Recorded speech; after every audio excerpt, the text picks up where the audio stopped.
एरल सी world's fourth largest lake, जिसके बहुत ही बड़े साइज के कारण लोग उसे लेक नहीं बल्कि सी कहने लगे थे। एक ऐसा लेक जिसमें हजारों फिशरमैन का घर चलता था, लेकिन अब वहाँ शिप ग्रेवयार्ड्स है। सिर्फ 50 सालों में ये लेक पूरा गायब हो जाता है, जिससे कई तरह की बीमारियां फैलती है और हजारों लोगों की जिंदगियां तबाह हो जाती है और एक लार्ज स्केल पे माइग्रेशन होता है और मोइनाक जैसे फेमस सिटी अपना इम्पोर्टेंस खो देती है। यह है अराल से की कहानी, जो कजाकिस्तान और उज्बेकिस्तान के बीच में था, लेकिन अब पूरी तरह से रेगिस्तान में बदल गया। इस वीडियो में हम देखेंगे आखिर क्या हुआ, कैसे हुआ और आखिर दुनिया का फोर्थ लार्जेस्ट लेक सिर्फ 50 सालों के अंदर सूखे रेगिस्तान में कैसे बदल गया। So let's get started. एरल सी 1960s में इतना बड़ा था कि 68,000 स्क्वायर किलोमीटर्स में फैला हुआ था, मतलब श्रीलंका से भी बड़ा। लेकिन आज ये लेक 90% से भी ज़्यादा गायब हो चुका है।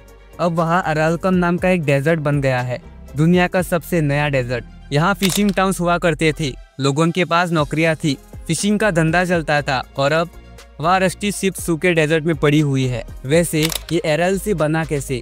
2 मिलियन साल पहले सेंट्रल एशिया में 2 टेक्टोनिक प्लेट्स टकराई और एक बड़ा सा गड्ढा बन गया। इस गड्ढे में 2 बड़ी नदियाँ सीड दरिया और अमू दरिया ने पानी भरा और ये एक बड़ा सा लेक बन गया और इसके ह्यूज साइज के कारण लोग इसे सी कहने लगे। पर ये असल में लैंडलॉक लेक था, मतलब ये चारों तरफ से कजाकिस्तान और उज्बेकिस्तान जैसे देशों से घिरा हुआ था और किसी समंदर से कनेक्ट नहीं होता था। इसीलिए हम इसे ऑफिशियली सी तो नहीं कह सकते, बल्कि ये एक लैंडलॉक लेक है। तो आखिर किसकी गलती से ये लेक गायब हुआ? तो बात ये थी कि 1960s में सोवियत यूनियन अमेरिका के साथ कोल्ड वॉर में उलझा था और एक दूसरे के साथ कम्पीट करने के लिए सोवियत यूनियन को चाहिए था बहुत सारा पैसा।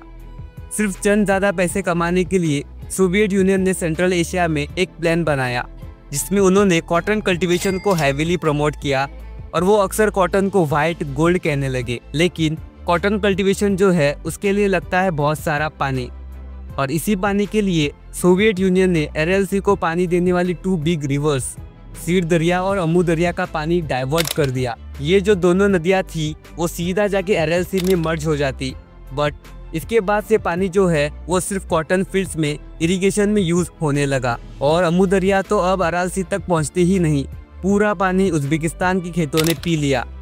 एक रिपोर्ट के मुताबिक हर साल 97.5 क्यूबिक किलोमीटर्स पानी नदी से खेतों में गया, मतलब समुंदर सूखता गया और 1980s तक फिश भी मरने लगी, क्योंकि पानी इतना सॉल्टी हो गया था कि कोई फिश जी ही ना सकी। बस एक झटके में 40,000 लोगों का फिशिंग का धंधा खत्म। बात सिर्फ इतने ही नहीं, एरल सी के सूखने से एक बहुत ही ड्रास्टिक क्लाइमेट चेंज हो गया। समर ज़्यादा गर्म होने लगे और विंटर हद से ज़्यादा ठंडे, और तो और बहुत ही डिस्ट्रक्टिव डस्ट स्टॉर्म्स हो गए और ये स्टॉर्म्स सॉल्ट और केमिकल्स उठा के ले जाने लगे, वो भी पेस्टिसाइड्स जो सालों से पानी में थे। हेल्थ प्रॉब्लम्स तो भाई हद ही हो गई। वहाँ के लोगों में कैंसर, अस्थमा और बच्चों में रेस्पिरेटरी इश्यूज बढ़ गए। एक स्टडी के मुताबिक चाइल्ड मोर्टेलिटी 7.5% तक बढ़ गया, मतलब हर 100 बच्चों में से 7 से 8 सर्वाइव नहीं कर पाए। वेजिटेशन भी 40% खत्म हो गया, क्योंकि एक्वीफायर्स सूख गए, लोगों ने अपने गांव छोड़ दिए, एक लार्ज स्केल पे माइग्रेशन हो गया। और सिटीज़ का क्या? मोइनाक जो उज्बेकिस्तान में एक बड़ा सा फिशिंग पोर्ट था, अब खत्म हो गया। 60,000 से भी ज़्यादा लोग वहाँ फिशिंग से जीते थे, पर अब वहाँ पानी ही नहीं, अब वो 180 किलोमीटर दूर है। अब वहाँ के शिप्स रेगिस्तान में रस्ट हो रहे हैं और लोग नुकुस जैसे शहरों में शिफ्ट हो गए। ये सब देख के यूनाइटेड नेशंस के एक ऑफिशियल ने कहा ये दुनिया का सबसे बड़ा एनवायरमेंटल डिजास्टर है। लेकिन कजाकिस्तान की गवर्नमेंट ने थोड़ी होप भी दिखाई है। कजाकिस्तान ने कोकारल नाम का एक डैम बनाया, इससे जो है एरल सी में थोड़ा सा पानी वापस आया है। अब वहाँ थोड़ी फिशिंग भी शुरू हो गई है। तो क्या पूरा एरल सी फिर से वापस आ सकता है? जवाब है नहीं। जो एरल सी बचा है वो अब 4 टुकड़ों में बट गया है। जी हाँ, 4 पार्ट्स। नॉर्थ एरल सी, साउथ एरल सी का ईस्टर्न और वेस्टर्न बेसिन और एक छोटा सा लेक। पूरा एरल सी वापस नहीं आ सकता। अब तक लेक का बस 5% ही एरिया रिकवर हो गया है। उज्बेकिस्तान में तो अब भी पानी सूख रहा है, क्योंकि अमू दरिया का पानी अब भी खेतों में जा रहा है। एरल सी सिर्फ एक लेक नहीं था, it was a life for thousands. और सिर्फ 50 सालों में इंसानी लालच ने उसे रेगिस्तान बना दिया। एरल सी का रेगिस्तान बन जाना सिर्फ एक ज्योग्राफिकल डिजास्टर नहीं, बल्कि एक ह्यूमन मेड ट्रेजेडी है। बस हमें ये याद रखना है कि अगर हम नेचर को इग्नोर करेंगे तो एक दिन नेचर भी हमें इग्नोर करेगा। तो गाइस ये थी एरियल सी की कहानी, एक लेक जो इंसान की गलती से रेगिस्तान बन गया।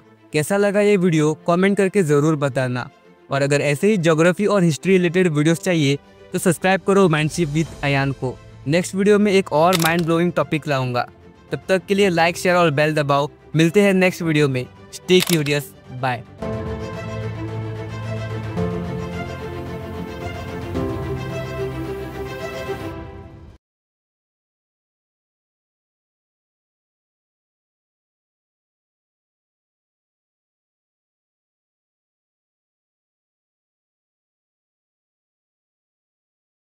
तो सब्सक्राइब करो माइंडशिप विद अयान को।